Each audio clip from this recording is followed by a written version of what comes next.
problem drives it home. I think there was a governor of Lagos State that used to do that. Raju Lasaki or something, years ago, he used to bandage himself up as if he was ill, and he used to go to the hospital. Didn't he do that? I remember, this years ago, he did. And he sees how the nurses treated people in the government hospital. I remember that very clearly. It was a good thing to do, go back to basic, go back. It's like your vision, it's like the value, go back to it and look at it. Do we do performance review or appraisal in your companies? Yes? Okay, let me rephrase. Do you do effective performance review in your company? How do we know it's effective? She's asking a question that anybody can answer. How do you know it's effective? Thank you, ma'am. Actually, we go with teachers and we look at the job delivered, we look at the job description, and we assess them and we grade them for promotion. Without doing that, without that appraisal, I think there is a percentage they must attain before promotion. Thank you very much. That's good. Can we? Anybody else? Yes? Yeah, for my own office, apart from what we do internally, like your direct boss giving a report of you, your colleagues giving a report of you, because I'm in the customer engagement unit, my boss comes to the factory where we meet the customers and randomly interviews customers about what they have to say about the unit. So it is usually what the customer says that has the highest percentage of your performance review. Well, that's good. That's good. And I hope they are one-to-one as well. There's one-to-one, so you're sitting with the manager, in front of the manager, you come prepared with your own, with evidence of the things you've done and the things you've changed and the things, and then you sit across the manager and you got your evidence.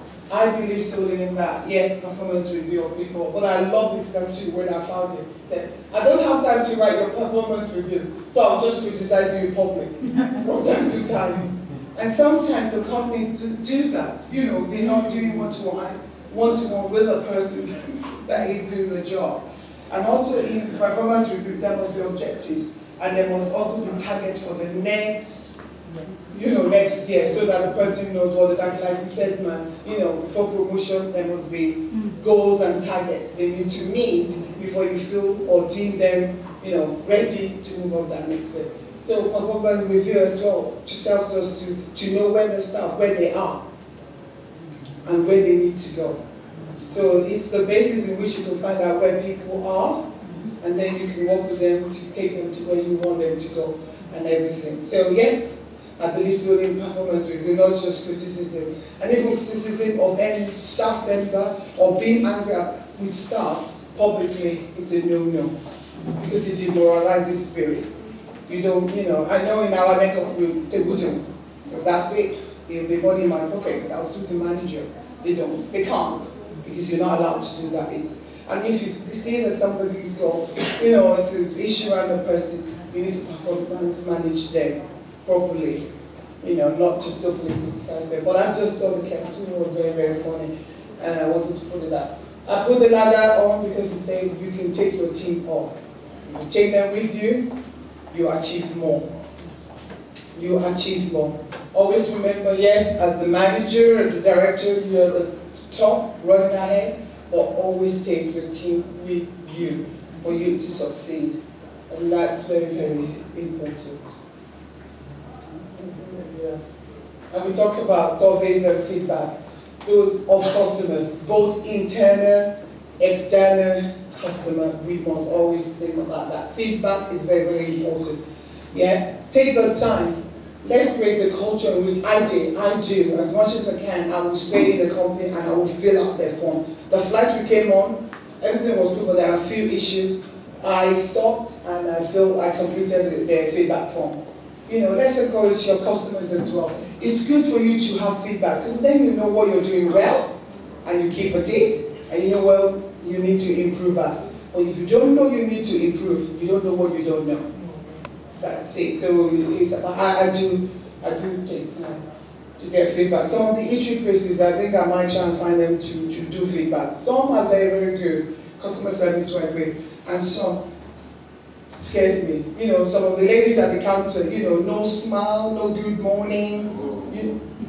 Or am I just thinking, some of them, they frighten you as if their husband did not say, I love you this morning. I'm like, sorry. Lady, smile, it is. I'm sorry, but we can't do it. Can't we? We can do it. In Nigerian market, we've been to one last night, the lady was fine. We went to another, oh my God, I wanted to run out of the shop. But they will put your customer away. For you don't want that. For you, you don't want that. For your business, you don't want that. You don't want your receptionist to, yes, who are you? No, that is not professional. When you come into a professional place, there's an expectation that we would do certain things. And I hope that they would really, really speak to some of them in the eatery place, because you have some smiling, lovely, you're chatting away with them, you're asking them about it, and you have one that they feel. And it just scares me, because for me, if I was a business owner, I would be concerned, because they will pull the customer off. And we don't want that, because again, that will affect your profitability. If one customer was not happy, trust me, they will tell 5 others. That's right. They will tell them, don't go to that shop. It's amazing. Wasn't it? Where were we coming from? Our family were all in the car when we were coming. And we saw a woman, orange seller. Oh my Lord. The woman was running after the car. She was literally belting it with the orange on her head. Why? Because she understands the cost of making sure she's making sales to that one customer. Whereas you have businesses and you got people. And like I said, if they're working for you, whether you make that business or not, at the end of the month, they just want their lot in their bank account. But that orange seller, she understood. It's like the same in the market. The older women, you see the way when you come to buy and everything, the way they make you feel welcome, the way they make you engage with you. Whereas we have, businesses that are meant to be power level with global company, and the services are not. So I believe we can do better. I believe we can raise our standard. And surveying is one of the good, tools for us to be able to achieve that.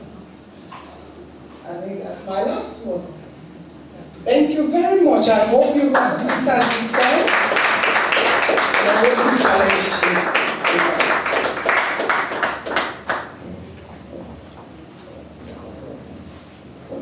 Ladies and gentlemen, what we're going to do now, we're going to take a quick... Hello everybody. Hello. Once again, I'd like to introduce myself. My name is Richard, which I don't like using because that's a Igbo man's name. Oladele Dosunu. I'm from Abeokuta, Ogun State. I might not sound it, but I'm from the Olumo. I'm Lishabi. Yes, I'm a father of 3. I've got a 25-year-old, so I look very young. I've got a 19 going on 20-year-old, and I've got a 11-year-old who's going to be 12. So basically got 2 girls and 1 boy. I, as you all know, the CEO of Stepwise International Service Limited, which is a co-creation between myself and Titi Alagbe, who's just spoken now. I work for BP all in the UK. And the idea of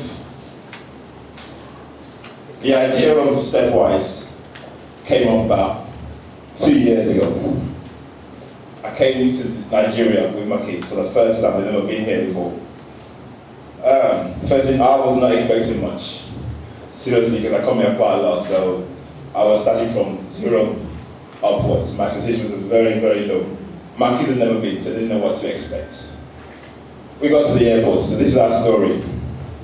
We got to the airport. I was already up there, thinking, what are we gonna expect now? What's gonna happen?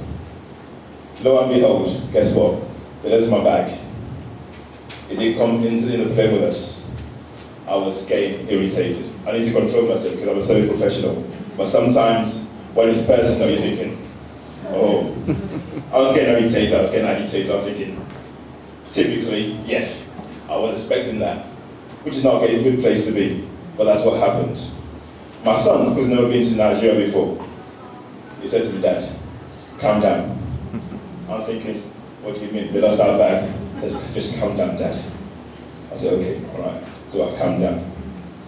As we were going through, we got our bags, going to the exit as you come out of the airport. Bearing in mind though, that our bags had gone through screening from London all the way, proper equipment though, nobody knew what they get for airports for Nigeria. We gone through proper screening, everything was basically checked. So if there was anything bad in there, they would have picked it up. We got our bags. And mistakenly that day, as I could recollect, actually we took somebody else's bag as well. So we didn't know. As we got to the exit point, we had all these men line up. And I'm thinking, but we've just gone through screening all the way from the UK. So what are you guys doing here? They said, okay, but we have to check your bag. I said, my bag's already been checked.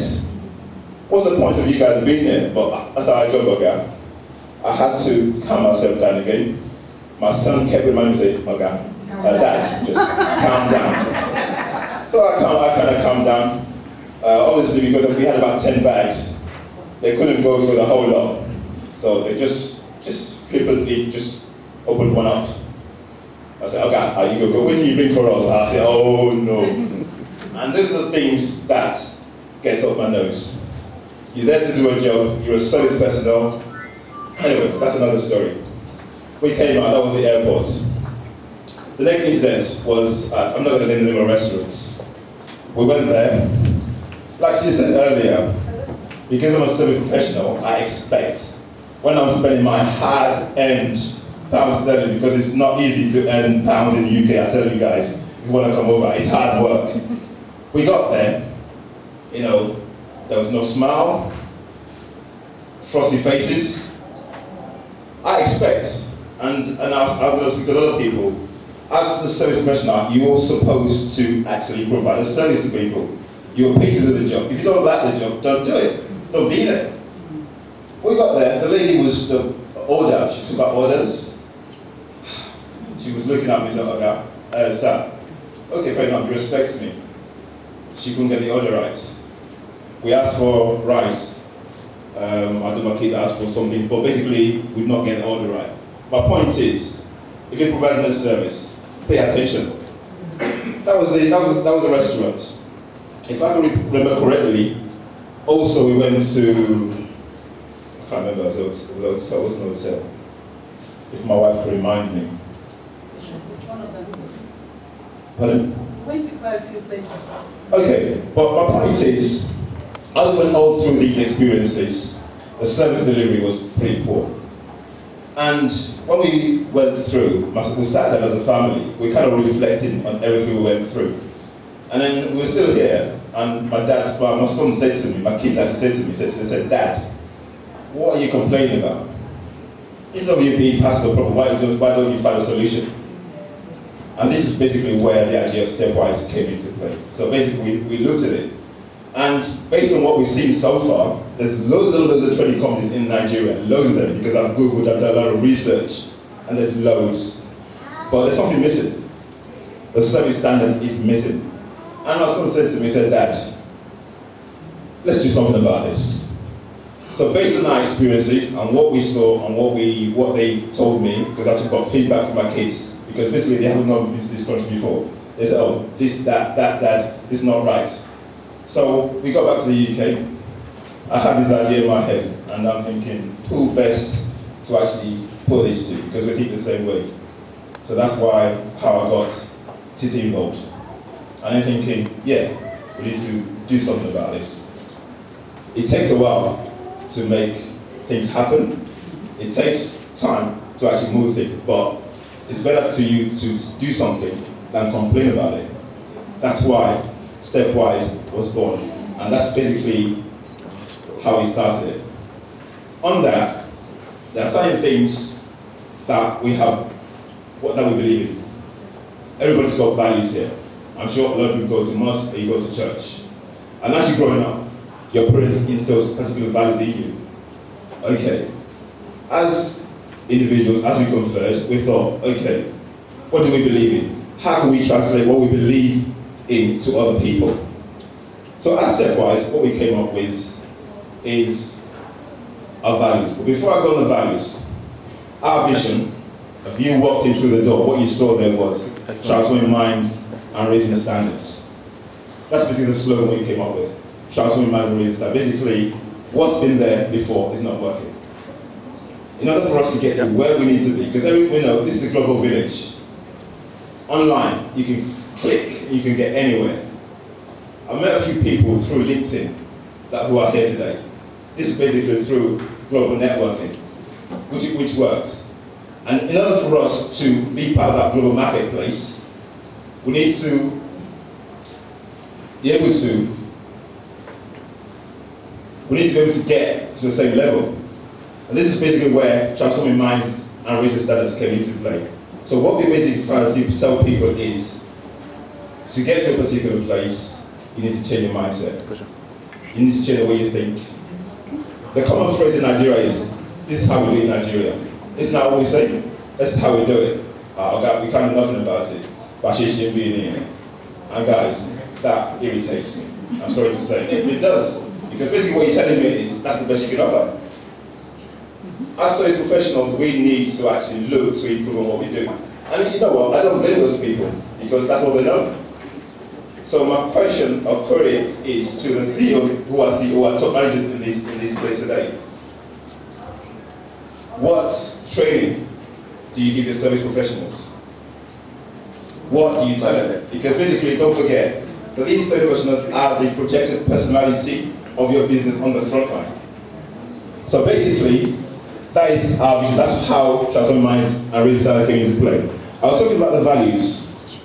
This is our values. Integrity. Integrity simply means saying something, or you know what, let me ask, can somebody define integrity for me? Because I'm just rambling a lot. I need some people to talk to me. Integrity, can somebody define it for me, please? I'm sure everybody knows what integrity means.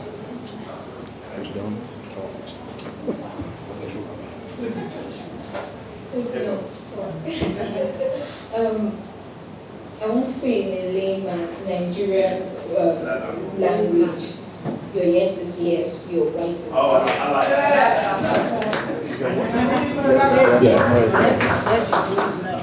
We put it as, just say exactly what you say you're going to do, and don't change.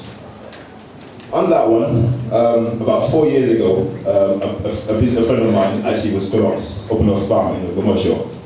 So we had a meeting. He was actually going to open a restaurant at MM2 in Ikeja.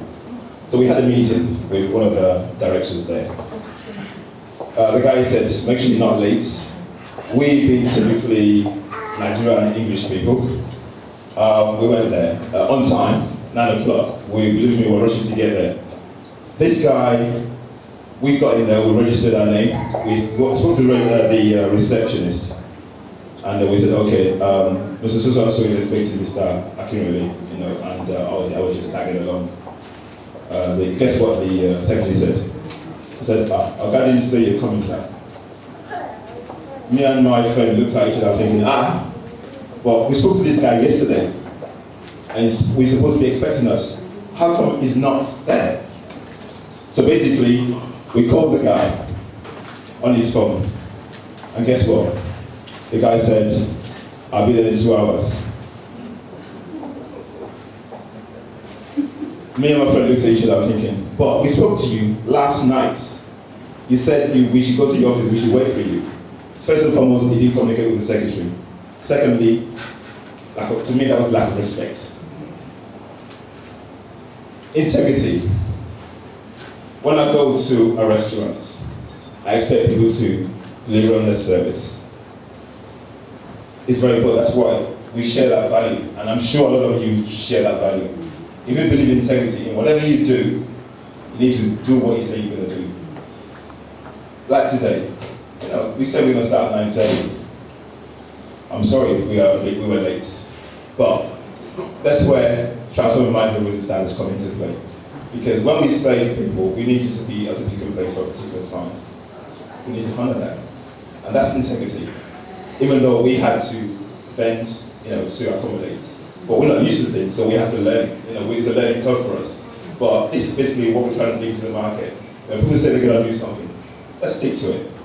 And that is integrity. And that's one of the values that define us. So basically, if you come onto our courses, these are the things that we're going to expatiate on.